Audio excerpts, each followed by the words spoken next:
poco habitual, pero como les decía, es poco habitual a nivel mundial. En nuestro país es un poco más frecuente y la mortalidad pues es moderada. Tenemos una mortalidad de un 2% en los países donde esto no es muy frecuente y vamos a ver que los pacientes que mueren por estas patologías en otros países es más por las complicaciones que tienen que por la misma patología. Es una mortalidad del 12% en países donde es más frecuente este tipo de patología. Los agentes se pueden dividir por grupos. ¿Por qué? Porque se manejan diferentes. Tenemos unos agentes que son de tipo bacterial o parásitos que hacen de que tengan pronósticos diferentes y manejos diferentes. Bueno, ahora vamos a mirar. El tipo de agente etiológico hace que nosotros hablemos de abscesos de tipo amebiano o abscesos de tipo piógeno.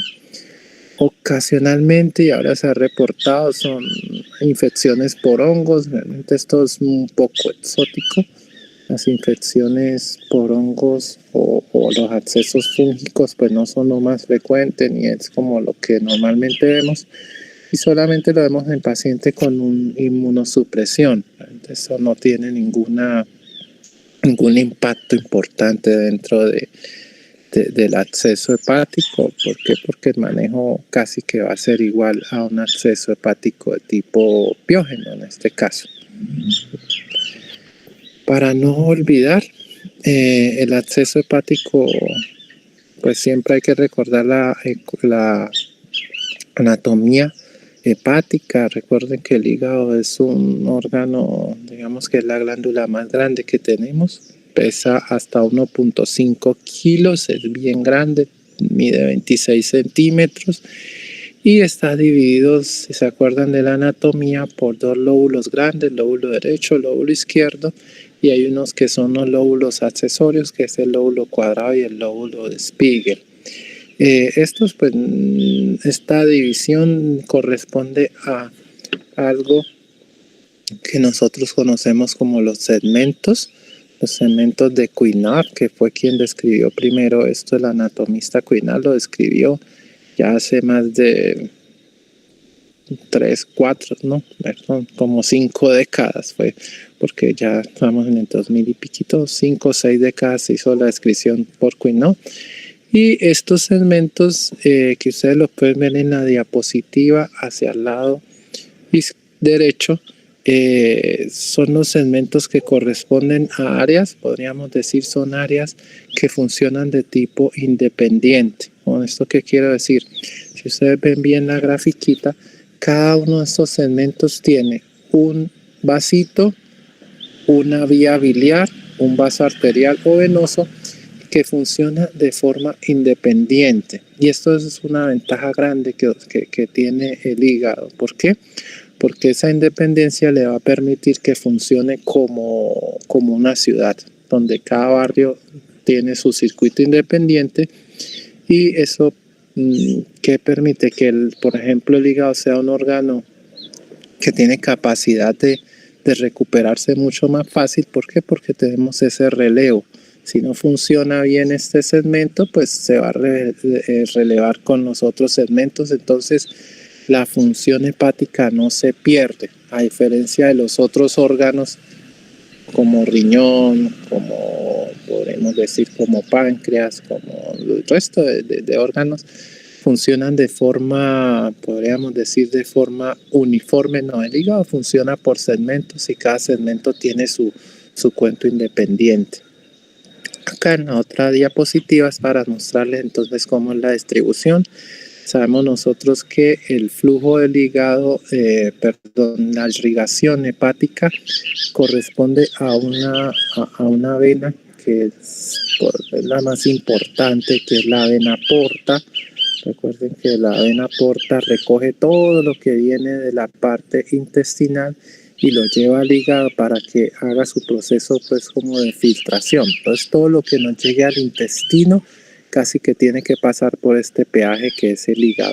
En el hígado, esa sangre la porta, el hígado la utiliza para sus funciones. Entonces vamos a encontrar de que el 70-75% de ese flujo sanguíneo que tiene el hígado para sus funciones es dado por la porta.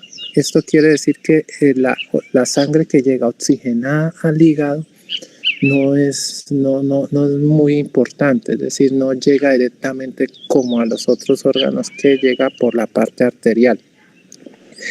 Eso hace de que muchas infecciones, y ya vamos a ver cómo el absceso hepático se origina a través de agentes que pueden ir por el medio de la porta, es decir, la porta arrastra los agentes patógenos y lógicamente los deposita en el hígado.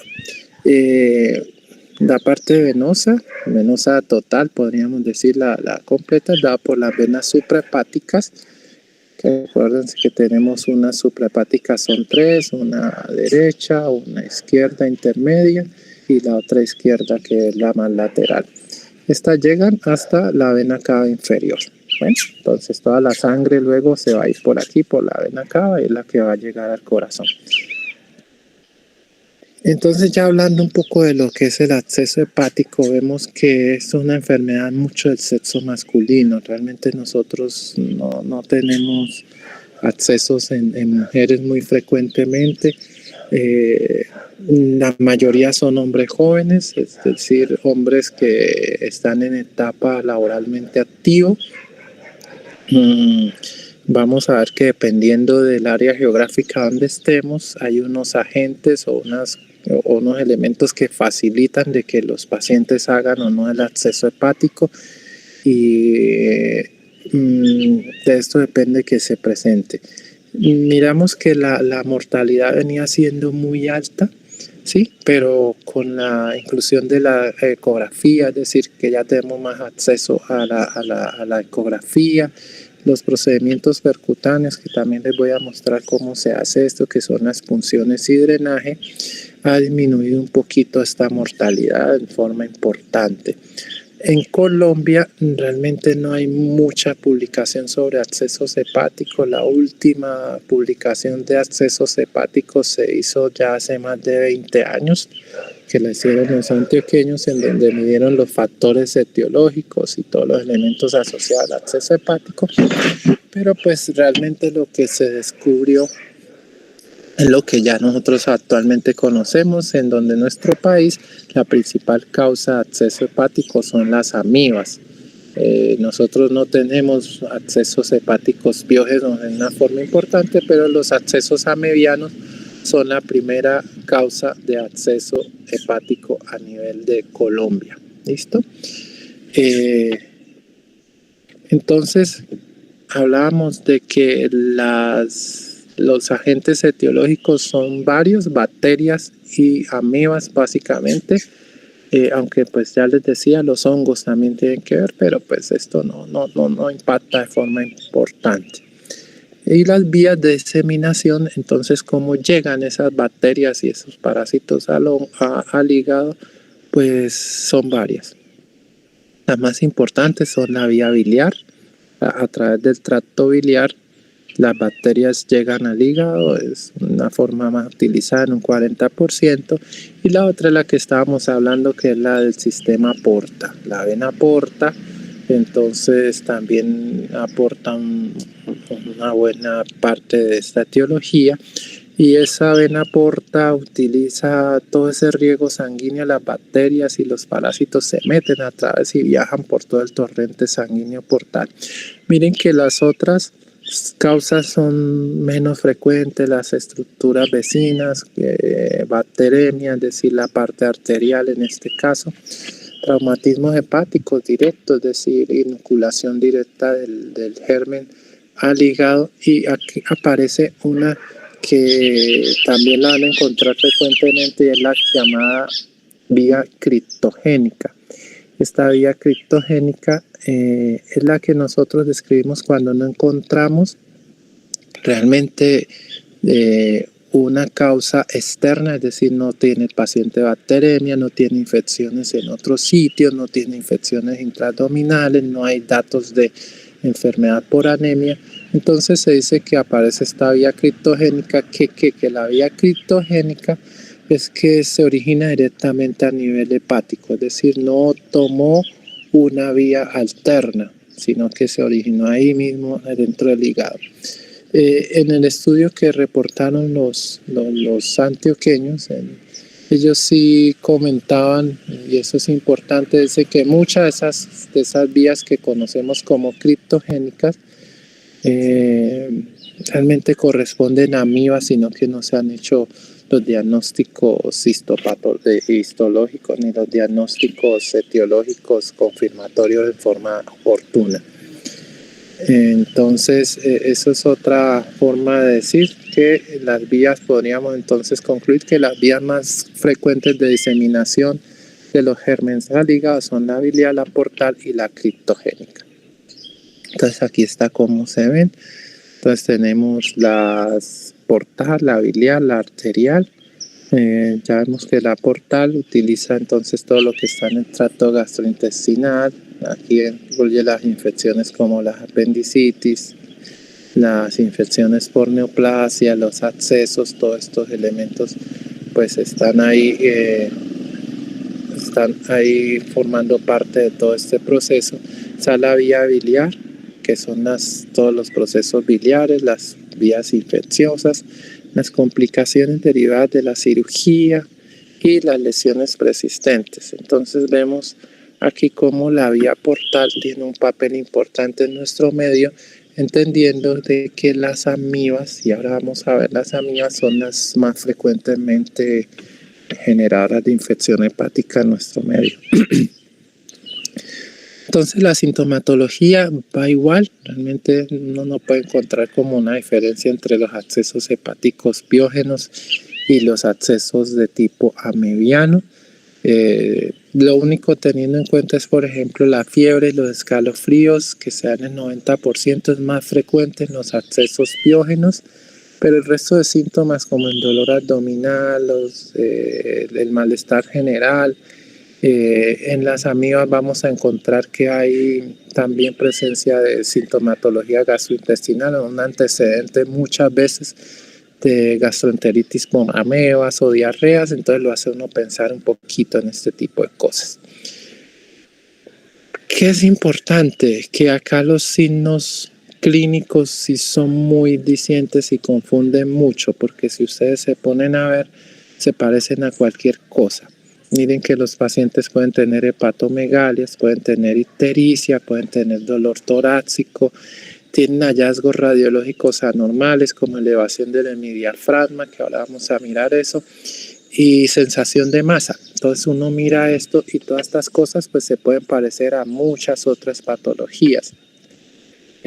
Bueno, aquí yo tenía la diapositiva del diagnóstico diferencial, pero como hablaba, muchas otras patologías pueden ir desde enfermedades neoplásicas, se pueden confundir con absceso hepático. O sea, ustedes pueden decir un paciente con un hepatocarcinoma o un colangiocarcinoma, pues puede presentarse con sensación de masas, con ictericia, con pérdida de peso y con malestar.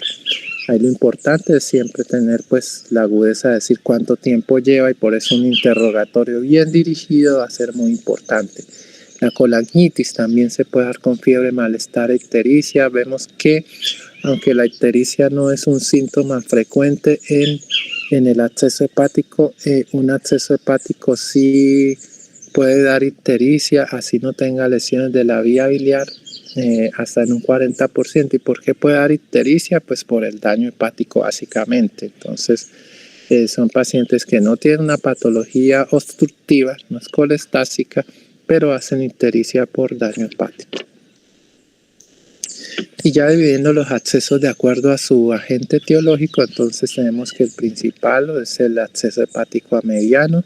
No se olviden, las amebas tenemos dos tipos de amebas, está la histolítica y la dispar, que son las que infectan al hombre, pero la única que produce patología es la ameba histolítica. La dispar no produce ningún tipo de enfermedad en el hombre, pues por lo menos reportada.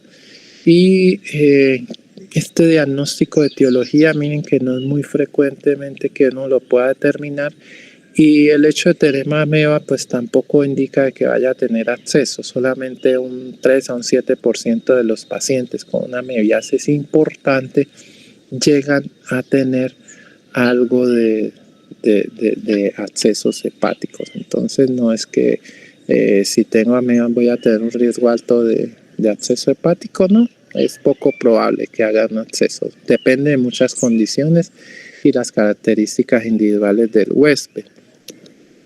Eso es para recordarles, ustedes ya pues esto lo tienen claro, esto es de la parte de parasitología y es cómo es el ciclo de la ameba. Acuérdense que las amebas, ellas están en el medio externo en forma de quiste, ellas están enquistaditas y nosotros a través de la vía oral, que es el método de contaminación oral, puede ser por alimentos o fecal oral, llegan estas amebas, llegan al tracto digestivo, ellas tranquilamente pasan a través del estómago. Acuérdense que esas formas quísticas, pues el ácido ni todos los elementos de tracto gastrointestinal les afectan, pero ¿qué pasa? Ellas cuando llegan al intestino salen de su quiste y empiezan a hacer un proceso que se llama nucleación. Entonces ellas están enquistadas, luego salen del quiste y luego eso aparece en lo que son las formas trofozoíticas. Y esa forma trofozoítica, que es esta que parece una típica ameba que ustedes ven en todas partes, que parece una cosa irregular ahí, es esto, las formas trofozoíticas. Esas formas trofozoíticas, ellas sí tienen esa capacidad de invasión al tejido del intestino delgado, que es donde ocurre el proceso de apertura de los quistes. Entonces el quiste viene aquí, llega al intestino delgado, bota la ameba. Hay otros quistes que siguen por allá y se van y vuelven y salen por la vía fecal. Aquí empieza a haber un proceso de tipo inflamatorio, los neutrófilos, la inmunoglobulina empiezan a atacar y por eso muchas amebas no alcanzan a hacer todo este proceso de hacer un acceso, por eso vimos que solamente un 7%. Pero si nosotros tenemos un huésped donde la respuesta inmune sea mala, donde no tenga una buena producción de neutrófilos o no tenga una buena producción de inmunoglobulina, y estamos hablando de pacientes desnutridos, pacientes con inmunosupresión, pues el trofozoito simplemente coloniza, llega y se mete a la mucosa intestinal y a través de la mucosa pues llega a la parte vascular y finalmente llega al sistema porta y se va hacia el hígado. Esto entonces, ¿de qué depende? Lo que les decía, hay factores del parásito y los factores del huésped. El huésped sobre todo, expresión de citocinas proinflamatorias, mala expresión, inducción de apoptosis mala, y los parásitos, pues él tiene unos elementos que le permiten hacer contacto, él forma los amebaporos a través del cual él entra. Él a través de esto también genera unas proteínas, unas proteasas que lisan y dañan el tejido y entonces finalmente produce la destrucción y produce la entrada. Entonces ya decíamos, los accesos hepáticos amebianos son más frecuentes en hombres entre 20 y 40 años. Se dice que son los hombres pues, los que andan en el trabajo, fuera en la calle, haciendo labores, por eso hablaban de eso, pero yo creo que esto va a ir cambiando. Miren, la diferencia entre sexos es bien marcada y mucho de eso tiene que ver además con las actividades de los hombres, tiene que ver con la ingesta de alcohol. Pues definitivamente sí se encontró que el grupo masculino tenía una ingesta de alcohol mayor, y aquí aparecen las famosas células de Kupffer, las células de Kupffer que son como los macrófagos que tenemos ahí a nivel hepático. Ellos están como de forma vigilante, y son los que se encargan de todo, de estar desde cuando ocurre ese proceso de filtración, pues ellos van a llegar ahí van a llegar a la parte donde vienen las bacterias y los parásitos, entonces ellos son como el primer proceso de filtro. En el alcohol estas células son disfuncionales, entonces ahí ya tenemos un problema de respuesta inmune. Los signos varían, generalmente Puede tener malestar, fiebre, debilidad, hasta pérdida de peso, dolor en cuadrante superior derecho. Es un dolor que se irradia a la región escapular, se incrementa con la tos y la respiración profunda. Puede haber anorexia, diarrea, lo que les decía anteriormente, y pérdida de peso, aunque son menos específicos. Es decir, que el paciente que ustedes tienen nombre con dolor en el hipocondrio derecho, malestar general y fiebre, siempre pueden pensar en un acceso hepático y así no haya tenido claro el antecedente de una enfermedad por amebas, siempre piensen en un acceso hepático y en este caso las amebas. En el examen físico, ¿qué vamos a encontrar? El examen físico lo que generalmente reporta es lo que yo les estaba diciendo: hombre, palidez generalizada, puede tener hepatomegalia, dolor a la presión digital o a la percusión en el hipocondrio derecho, anorexia, pérdida de peso, la ictericia en menos del 10% de los casos, y sabemos que la ictericia se da cuando hay una disfunción hepática importante. Puede haber una hipoventilación, generalmente la hipoventilación es a nivel basal. Los laboratorios que van a mostrar, pues leucocitosis, narración leucemoide, sobre todo en los accesos ya como muy comprometidos. Una cosa que es importante, los pacientes con accesos hepáticos elevan la fosfatasa alcalina, casi la gran mayoría en un 70%, aunque miren que uno puede tener en ellos elevación de la fosfatasa y no es precisamente por un proceso obstructivo, no es como ocurre en la colestasis que ustedes ya vieron, en la coleocolitiasis o cualquiera de estas. No, aquí elevan la fosfatasa, pero no corresponde o no es por un evento obstructivo. Hay anemia, elevación de transaminasas, y sobre todo cuando tienen ustedes las transaminasas y la bilirruina muy elevada, es de muy mal pronóstico. Estos pacientes ya están en posibilidad de tener falla hepática. Acuérdense que el hígado es un órgano que es muy noble, realmente uno puede funcionar con el 40% del hígado, pero cuando uno ya tiene comprometido más del 60-70% del hígado, pues puede empezar a tener disfunción de las transaminasas. Y los anticuerpos para las amebas están presentes en 90%, aunque esto pues en nuestro medio no lo hacemos. Si ustedes le piden una radiografía, pueden encontrar esto, que es la elevación del hemidiafragma derecho en el 50% de los pacientes. Además pueden generar lo que son atelectasia basales o derrame pleural, que ya es una complicación del acceso hepático. Es decir, el acceso hepático puede generar derrames, y estos derrames, acuérdense que son derrames de tipo infeccioso. Entonces estamos hablando ya de un proceso de empiema a nivel torácico. Y el gol estándar para el diagnóstico pues sigue siendo la ecografía. Este es el primer estudio, es el estudio de primera lección. La ecografía tiene una importancia, pues logra visualizar estas lesiones en 75-95%. La desventaja es que las lesiones tienen que ser mayor de 1.5 centímetros, aunque con los ecógrafos recientes se pueden ver lesiones hasta de 1 centímetro, incluso en forma sin ningún problema, entonces utilizando los transductores de mayor potencia. Muy sensible, y además de esto es un examen que nos permite hacer diagnóstico y hacer terapéutica. Diagnóstico porque nos permite tomar punciones y hacer cultivos y hacer estudios citológicos, y nos permite además de eso hacer terapéutica cuando nos permite hacer punciones y drenajes guiados por la ecografía. Ecográficamente entonces esto se ve así como una masa redonda, oval, bordes bien definidos, sin ecos prominentes, es decir, se ve como, no se ve material sólido en su interior, sino que ustedes van a ver como algo líquido. Entonces una masa que se ve diferente al resto del hígado. Lo que está acá más blanquito es el hígado normal, y esto que se ve la bolita es el acceso hepático. La tomografía es también un excelente método para ver los accesos. Aquí está.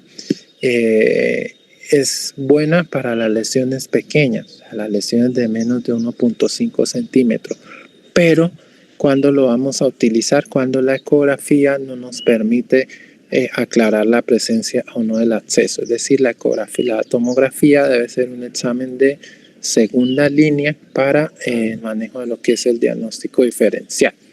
El diagnóstico diferencial que ya vimos pueden ser tumores, pueden ser colangitis, masas de otra etiología, y eso sí, la ecografía no nos va a permitir, y ustedes van a pedir una ecografía y el radiólogo les va a decir posiblemente esa imagen puede corresponder sí o no a un absceso hepático, pero si hay duda, o puede decirle el radiólogo no es claro de que esto corresponde a un absceso, entonces les dice necesitamos otro examen. ¿Y cuál otro examen ustedes van a pedir? La tomografía. Y el otro examen que también se puede utilizar es la resonancia. Esta resonancia pues realmente sería de tercera línea si la tomografía no nos dice claramente qué es.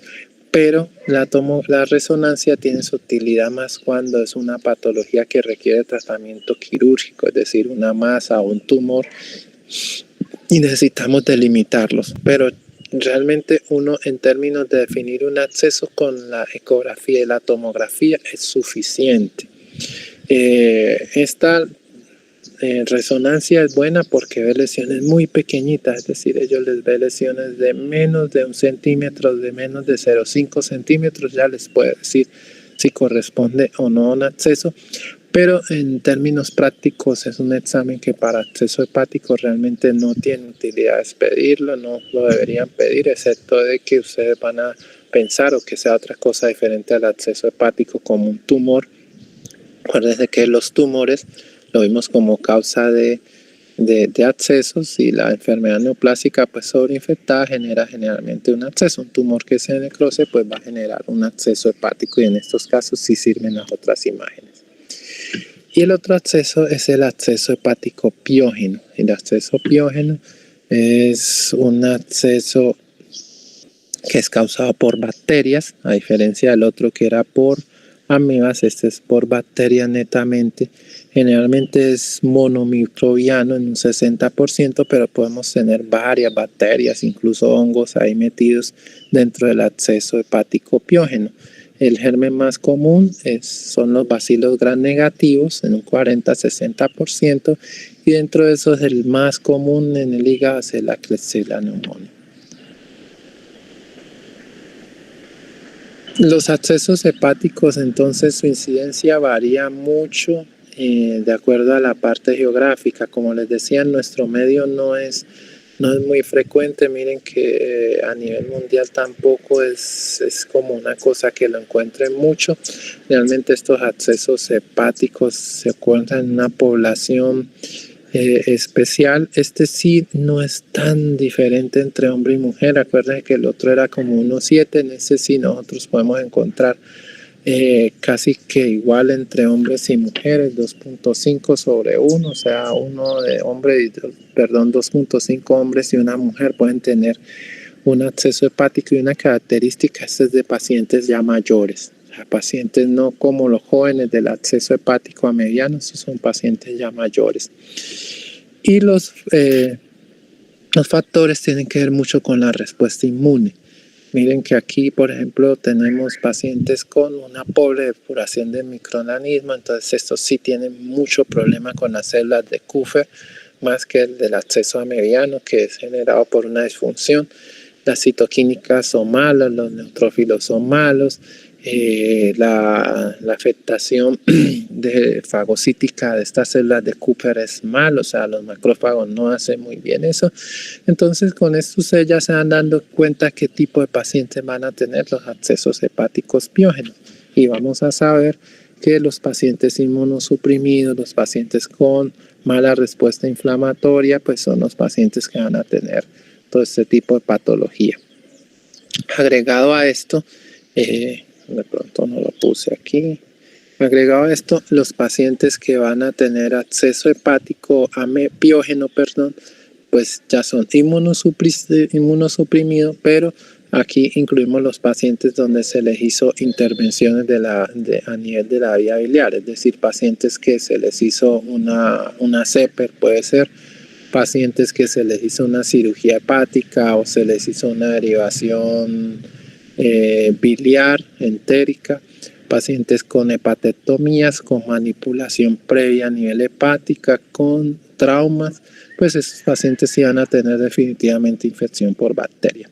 El cuadro clínico, pues no lo voy a parar mucho aquí, pero es muy similar al cuadro clínico que genera un absceso de tipo amebiano, con la característica pues que estos pacientes sí no van a tener antecedentes de enfermedad gastrointestinal, es decir, no van a tener diarrea previa ni ese tipo de cosas. El diagnóstico también sigue siendo igual, la ecografía, el gol estándar, seguida del TAC abdominal, cuando no tenemos claridad desde el punto de vista ecográfico. Hay unas características ecográficas importantes. Estos pacientes, la mayoría, pues tienen unos accesos múltiples. Ahorita vamos a ver, a diferencia del paciente de un acceso amebiano, que son accesos únicos. Y la etiología siempre la definimos por la punción. Lo que les decía, la ecografía permite hacer punción para toma de cultivos y los cultivos en los piógenos, el 85% de los casos salen positivos, lo que no ocurre en las amebas. Las amebas, ustedes toman cultivo de ese líquido y casi siempre va a salir negativo. Entonces, ¿cómo se maneja? Pues ya vemos que los accesos, depende del pronóstico, depende mucho de la etiología. Y realmente los accesos de mal pronóstico son los accesos de tipo piógeno. ¿Por qué? Porque si ustedes miran acá en el cuadrito azul, los accesos de tipo piógeno se asocian más a todas estas características.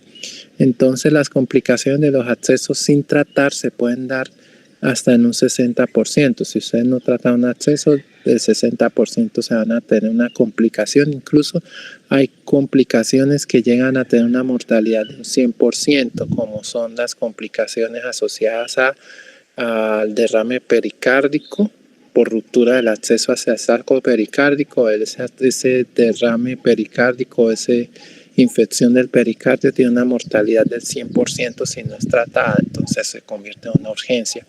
Miren que el derrame pleural se da en el 40%, también los accesos a nivel de la pleura, el empiema es muy frecuente y muchos pacientes con accesos no tratados pues terminan drenándose al tórax. ¿Qué es lo que hace también de que tengan mal pronóstico? Pues la multiplicidad. Esto es de los accesos piógenos, los accesos muy grandes con más de medio litro, el derrame pleural, la encefalopatía, que hace parte ya pues esto, la encefalopatía, elevación de bilirrubinas, albúmina caída, hemoglobina, hacen parte de lo que es la falla hepática. Entonces, pacientes con función hepática importante también tienen una mortalidad alta.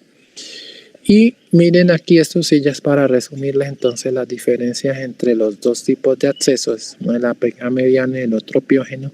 El amebiano ya vemos que se da en sitios donde tenemos muchas amebas. Colombia es un sitio donde tenemos una proporción de ameba alta. Esto es dado más por las condiciones de disponibilidad de agua potable, disposición de alimentos y esas cosas que hay, pues regiones, de pronto en Cali ya no hay tanto problema.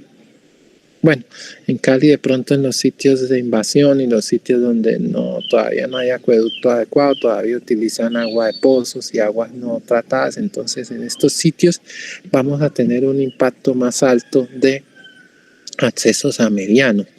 Los síntomas en los pacientes de acceso amebiano son muy agudos. Pacientes han ido con cuadros de diarrea o infección amebiana ahí medio larvada en las últimas semanas. En cambio, el de piógeno lleva más tiempo. Son pacientes que vienen enfermos de forma crónica. Clínicamente, ya les decía, la clínica no varía mucho. Y miren que la ecografía en el acceso hepático amebiano, más del 50% son lesiones únicas, solitarias y grandes. Y en el acceso piógeno, más del 50%, o sea, la gran mayoría son lesiones múltiples con márgenes irregulares. Eso es importante porque desde el punto de vista ecográfico uno puede tratar de discernir qué tipo de acceso tiene el paciente. ¿Y por qué es importante? Por lo que decíamos, la mortalidad. Los pacientes con acceso piógenos tienen unas mortalidades altas que llegan más o menos al 12% y los pacientes con accesos amebianos, las mortalidades son más o menos del 2%. ¿Y qué tratamiento le vamos a dar? Pues el pilar del tratamiento realmente se basa en tres cosas. los medicamentos, que es el tratamiento farmacológico, el drenaje percutáneo y el drenaje quirúrgico, podríamos decir, el manejo con medicamentos y el manejo con cirugías, ya sea drenaje sin tener que llevar al paciente a cirugía, que es el percutáneo, y el drenaje quirúrgico. El farmacológico, pues ya ustedes también lo conocen, los accesos amibianos, el manejo básicamente se hace con metronidazol, la dosis debe ser de 750 miligramos, aunque si ustedes ven las presentaciones del metronidazol casi siempre son de 500 miligramos, pero lo que se dice es de 750 miligramos, debería ser el tratamiento durante 3 veces al día por 7 a 10 días. O lo pueden hacer de acuerdo al peso del paciente, de 30 a 50 miligramos por kilo día. Esto sobre todo cuando utilizan pacientes de tipo pediátrico. Hacerlo por la vena o hacerlo oral parece que no cambia un poco la cosa. Entonces, si ustedes tienen un paciente con acceso amibiano, ustedes pueden iniciarle su tratamiento venoso, pero fácilmente o rápidamente pueden hacer un switch y continuar el tratamiento oral. No hay ningún problema.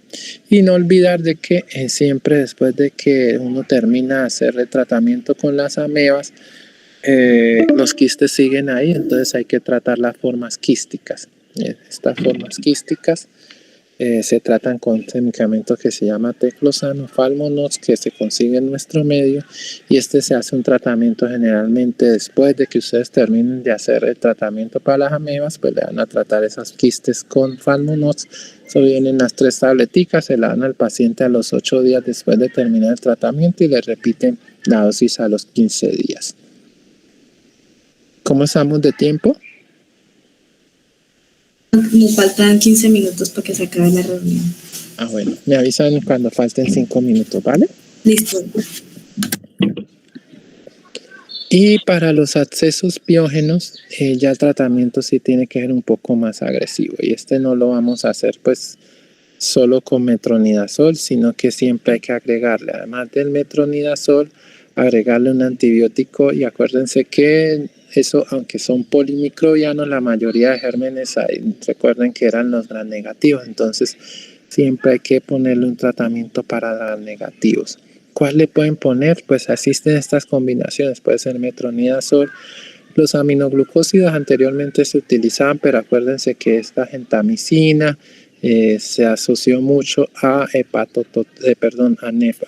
ototoxicidad, y entonces empezó como a sacarse del mercado y ya realmente no se recomienda. Y ahorita tenemos medicamentos como las ceftriaxonas, que son para los gram negativos y tienen muy buena asociación. ¿Cuánto tiempo hacemos el tratamiento? 4 a 6 semanas. La idea es que si son múltiples, 4 a 6 semanas, y si son piógenos pero únicos, solo por 2 semanas.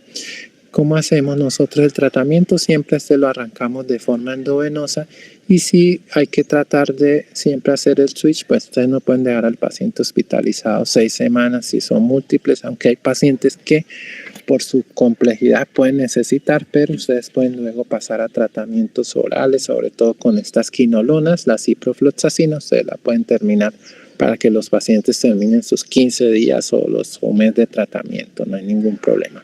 Entonces, ¿qué va a terminar?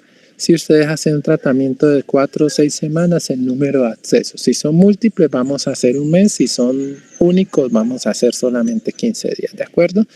En el amebiano siempre vamos a hacer 10 días de tratamiento. Doc, una pregunta. En cuanto al tratamiento, o sea, ¿se debe esperar como cierto tiempo para pasar de endovenoso a oral, o es según la mejoría del paciente? Es según la mejoría. Realmente, por ejemplo, en amibas, ustedes si quieren, pueden decir, bueno, yo voy a empezarle a oral de una vez. Digamos que no había tratamiento endovenoso y ya el paciente quiere irse para la casa. Ustedes le hacen el tratamiento de drenaje, que ahorita vamos a ver esto, y le pueden decir, arranque con sus pastillas desde el primer día. No hay ningún problema. ¿Listo? Lo que pasa es que uno, pues, si está en medio hospitalario, prefiere garantizar la dosis endovenosa y todo eso, pero no hay un tiempo. ¿Listo? Vale, gracias. Y ahorita la otra parte, entonces decíamos, el tratamiento farmacológico, y esta que aparece, que es el drenaje percutáneo. ¿Se acuerdan? Las primeras diapositivas decíamos que la mortalidad por acceso empezó a caer cuando se empezó a hacer estos accesos cuando se empezó a hacer el tratamiento de forma percutánea. Entonces, esto permitió que se disminuyera. Entonces hay unos criterios, generalmente los criterios dependen del tamaño, depende también del drenaje inicial, pero miren que por ejemplo hay unos pacientes que sí o sí ustedes deben hacerle tratamiento o drenaje percutáneo. Entonces, por ejemplo, pacientes con accesos, independiente del tamaño, que ustedes arranquen su tratamiento juiciosos, pero lleven 3 o 5 días y sigan con dolor, sigan con fiebre, sigan con leucocitosis.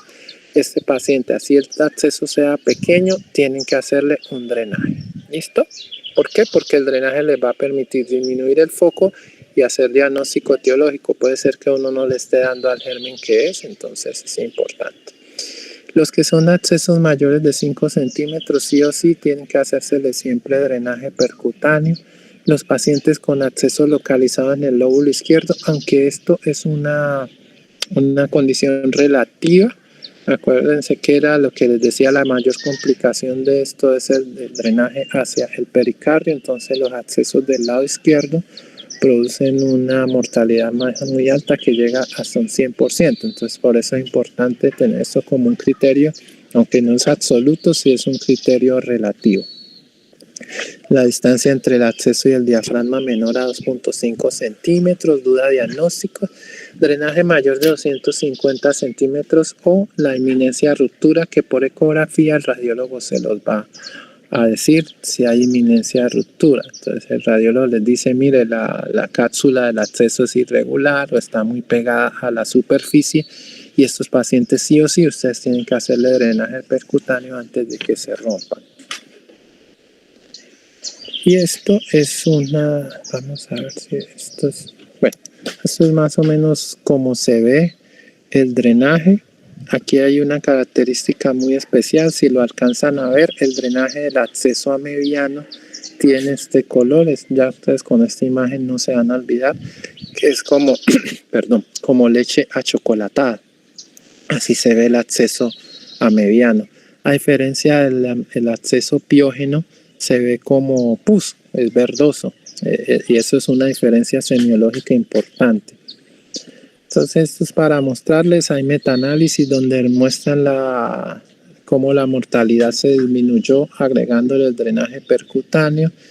Aquí, bueno, estos son los metaanálisis, estos son los resultados. Esto lo voy a pasar un poco rápido, pues no es la idea revisar estos metaanálisis. Estos drenajes, pues, ya en el hospital se realizan actualmente. Yo estuve mucho tiempo manejando este tipo de drenaje. Esto era el material que utilizábamos, o que, pues, por lo menos yo utilicé. Estos son las guías, las agujas de punción, los dilatadores y el catéter, que se llama catéter de pigtail o de cola de marrano por esta disposición, que es como una colita de marrano. Esto es una ecografía de cuando hacíamos los drenajes.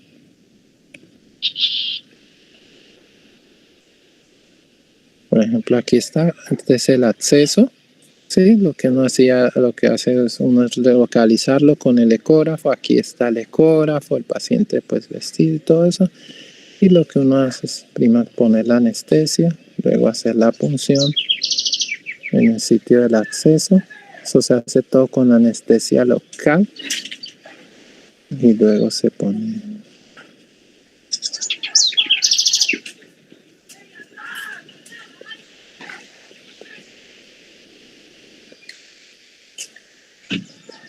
¿Terminaste? Espérate. No termina. Ahorita es que se me tiene entrada. Sí, se me tiene.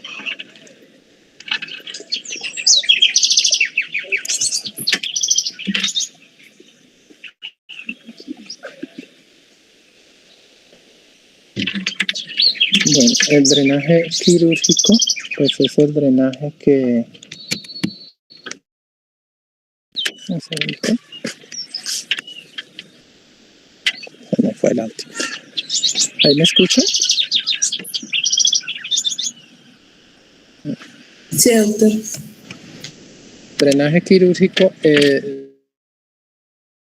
quirúrgico está ya determinado para cuando nos falla el drenaje percutáneo o cuando hay una contraindicación, dentro de ellos la coagulopatía, accesos múltiples en pacientes ya muy comprometidos con toxicidad o pacientes que tengan otra patología que requiera manejo quirúrgico. ¿Qué es lo que hay en cuanto al futuro del manejo? La vacuna contra la amibiasis, pues realmente se dice que esto es lo que puede mejorar un poquito eso, pero más que vacunas yo creo que es los métodos de buen manejo de líquidos, buen manejo de desechos y la disposición de un método de higiene adecuado, pues va a disminuir ostensiblemente, es lo que está pasando, va a disminuir en forma importante la posibilidad de tener acceso, sobre todo de tipo amebiano. El otro tipo de accesos que son los piógenos, pues realmente es muy difícil hacer métodos de prevención. Esto depende mucho de las características del huésped y pues esos factores si no los podemos manejar. Yo creo que con eso terminamos. Si hay alguna pregunta, duda.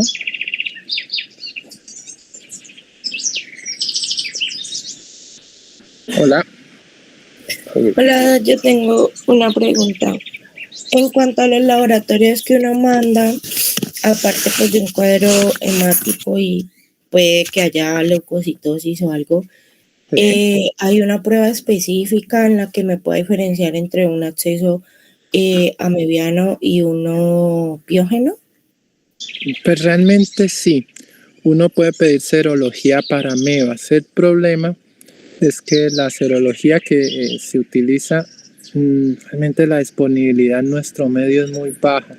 Miren que cuando uno le pide una serología para amebas, y es muy buena la pregunta porque ustedes están viendo que entre que sea una ameba o que sea una bacteria, pues está casi que el pronóstico del paciente. Sabemos que los de bacterias se van a morir mucho más, la mortalidad es mucho más alta que el paciente de las amebas.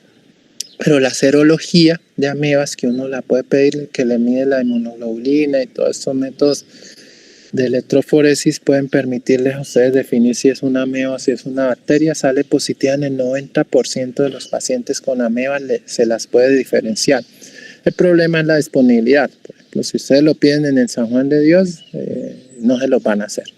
Si los piden en un hospital público, posiblemente tampoco los van a hacer. Entonces son métodos como muy, digamos, muy finos, pero sí se puede hacer. Sí hay una forma de diferenciar y es por eso. ¿Por qué? Porque la otra cosa es que los cultivos con amebas, que también no manda a cultivar, pero la ameba no crece ni siquiera en el 20% de los casos. Es decir, ustedes toman ese material y lo mandan a cultivar y ni siquiera el 20% de los casos les va a salir positivo. Lo que sí ocurre con las bacterias. Ustedes cultivan esas bacterias y casi que en el 85% de las veces sí sale positiva. Entonces, eso pues ayuda mucho. Siempre que uno toma esas funciones, toma cultivo y toma citología del líquido. Listo, doctor, gracias. ¿Alguna otra pregunta? Bueno, ya estamos como terminando el tiempo. Entonces, si no hay más preguntas, gracias pues por la atención y ya pues se pueden ir a